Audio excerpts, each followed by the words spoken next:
Morning, guys.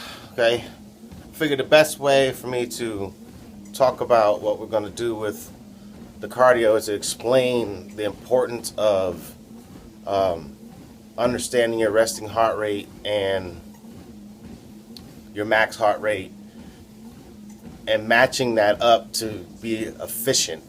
A lot of times what happens when people do cardio is that they don't understand the two methods of aerobic and anaerobic. So aerobic means that your body has enough fuel to go through what they call a Krebs cycle, and because it has enough fuel, it doesn't have to rely on it, and it can take oxygen in and use oxygen as the energy source because your body has enough fuel in it.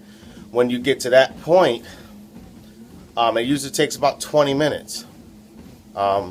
You can now start to efficiently burn the fat because fat just takes longer to burn. And you can't burn it, at a slow pace or at a general pace and just running without getting to that cycle. But your body has to recognize it has enough fuel so that you can take oxygen in and then you're working. Anaerobic means that you're strictly and solely relying on fuel. So you must be eating like before and during. And it's usually made for high intensity workouts of like 85% and up, 85%. And it also means that you burn very, very fast.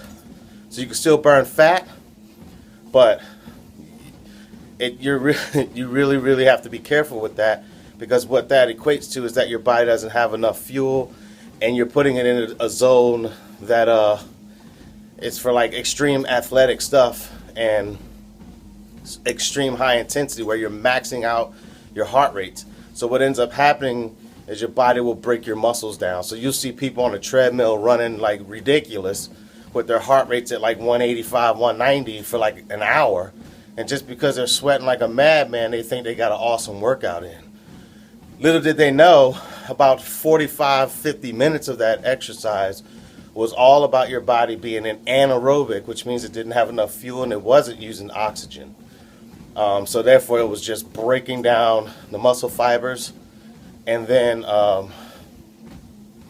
you will store fat for sure. When you leave that workout, you'll go out, you'll eat because you'll be so hungry, and your body's going to be like, oh, my survival mode, repair mode, repair mode. So what we want to do is to maximize our cardio workout. That means to understand our resting heart rate, understand our target heart rates, understand our max heart rates based off of our age and everything. And the theory we're going to use is our Carvonen theory. It's the one that's been around the most and the longest, the best way to get it without having to go and get a VO2 measurement with the face mask and all that stuff. So that's why I needed your resting heart rate this morning. I'm going to actually give you the a simple equator. You can do it by hand if you know the math. But basically, we're going to be targeting between 50 and 75% energy. That's going to be effective zones to burn fat. And it's going to be hard because when you do cardio in your mind, just like a lot of other things, like MyFitnessPal, for instance, we thought eating 1,000 calories was good in our head because it said you were under your goal. It's not good because now you're depleting your body. So the same thing in cardio. Just because you're hauling ass doesn't mean that you're effective.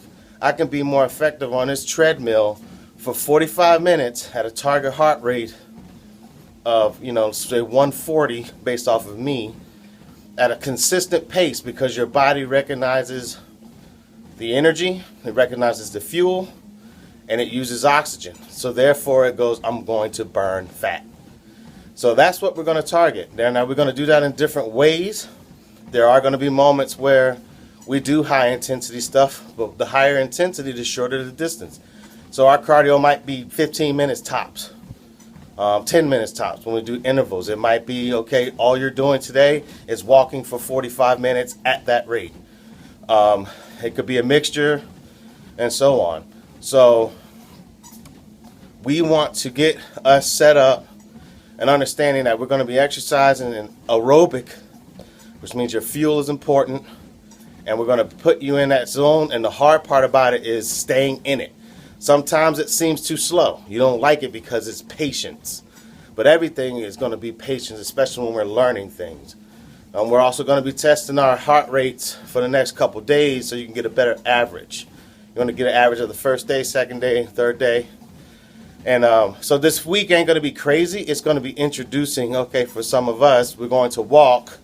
My heart rates, for me to do optimal fat burn, my low number is going to be 123, which means I can't go underneath that when I'm walking. So a heart rate monitor is going to be really important.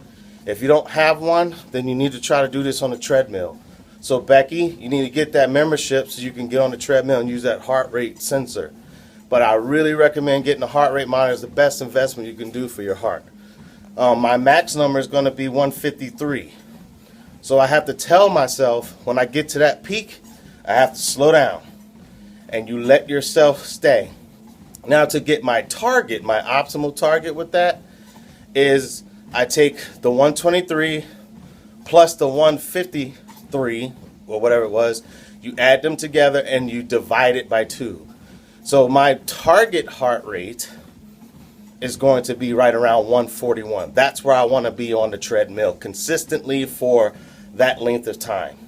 If you go up some, slow it down. If you need a rest, do not rest below 123. But ideally, you want to hit right around that 141 mark for me. That's how it's going to work. That's the discipline of this section. And hope you guys have a better understanding of what we're trying to do. So hit me up. Message me your numbers. And then I'll send you the equations of how you can find it yourself so you can see what's going on.